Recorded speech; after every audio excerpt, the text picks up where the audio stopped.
Alright, we're here at Mike's Garden and this is my berry patch. So I'll give you a tour. This is where the strawberries are. Strawberries. That's a strawberry. I got my first coming in, otherwise known as a mungeonberry. It's kind of a backstory to that. It's not a real breed, but that's what I call it. What else? So, I want to let you know that I use a log. See this? And I have like a map in there. And it shows where my berries are, because I'm not going to remember what the heck these things are, right? So if you don't have some kind of a way to keep track, and don't put, by the way, don't think that you're going to put tags on these things and they're going to stay, or they're going to last in the weather. You have to have a map. So make a map of anything you put in so you know what the heck you have, because otherwise you won't. And I even had like a planning little thing there where I planned and how much space they take up. It's really important to do that and to be organized. And I even took cuttings already, and I have how I labeled the cuttings inside, and I have a little chamber where I'm growing the cuttings so I can get clones of these. So these are blackberries here. They're actually coming into get a few blackberries this year on those. That is a Primark blackberry. That is a Cheyenne blackberry. That tall thing, they get really big. They get to be 10 feet. That is a black raspberry. This is a, what is it? Oh crap, I was just reviewing it. Fall Gold, yeah, that's a Fall Gold raspberry. This is a Loganberry, a hybrid, a Loganberry. This is a honeyberry. These are honeyberries. One's a blue velvet and one's a blue, what the heck, see, I don't remember what I have. Let me look at my trusty handy dandy thing. Blue, blue, blue, what the heck are you? Yeah, I don't remember. I don't know where it is. It's in there somewhere. I'm not going to waste a video trying to find it. What else? So, that's the berry patch. I just found kind of a hill in the back, kind of side of my house where nobody goes. It's just a hill out of the way. I used tomato cages for now. They may not be might not suffice later. They might not be good enough later, but they're working for now while they're little. Let me show you kind of how crazy these raspberries can get. I have a raspberry in the front. It's not part of my official berry area. By the way, mentioning berries, that's blueberry there, and another blueberry there. They're not fruiting yet, they're new. I just put them in like last fall, but they're, existing anyway. But this is how crazy berries can be. This is just, I put in 3, I think only 2 took, so there were 2 little sticks they give you, and it was last spring.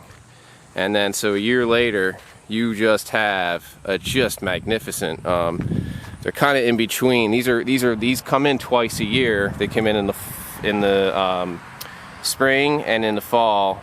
They're called everbearing. And this variety, what was it called? I can't remember, but it's a red raspberry. And then I also stuck in there, and he's really buried, but there's a Fall Gold in there. And that's a Fall Gold. See, the leaves look a little different than these do. That's a golden raspberry. I'm hoping it'll. But look, there's a bunch of fruit there.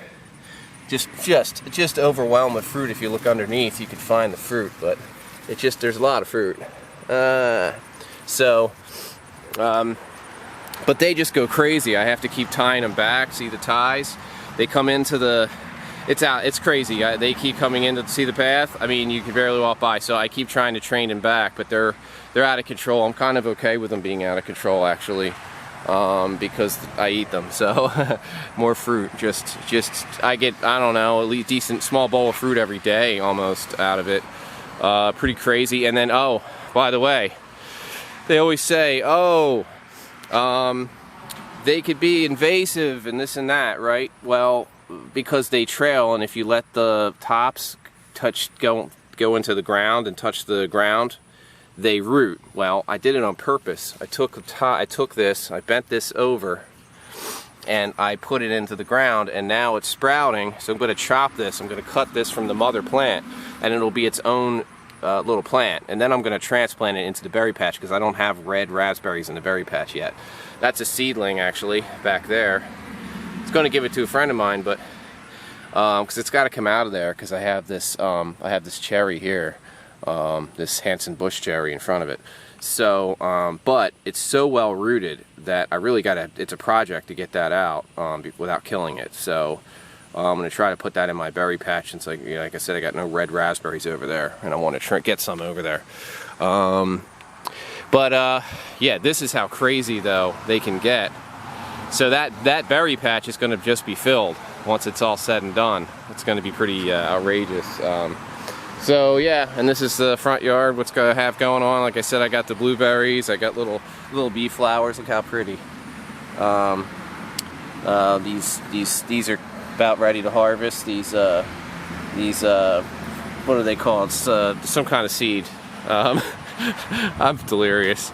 You know what those things are? The big yellow flowers that sunflowers, that's what they're called. But anyway, yeah, so that's the berry patch. That's the this is kind of what it looks like kind of from the front, and just kind of sticking up there, but they'll get a lot bigger. They're gonna get a lot bigger. And I mulch, by the way. See the mulch? This gets really a lot of sun here, a lot of sun. So you're gonna make sure you mulch. The sun will just destroy soil. Soil's a living thing, so make sure you're not leaving bare soil. I know that's very popular in the gardening world, to just clear soil, leave this bare soil. Yeah, well, it's not a good idea, so don't do that. Make sure you're mulching. But alright, well, thanks for joining me. This is Mike, and yeah, you're in my garden. Thanks for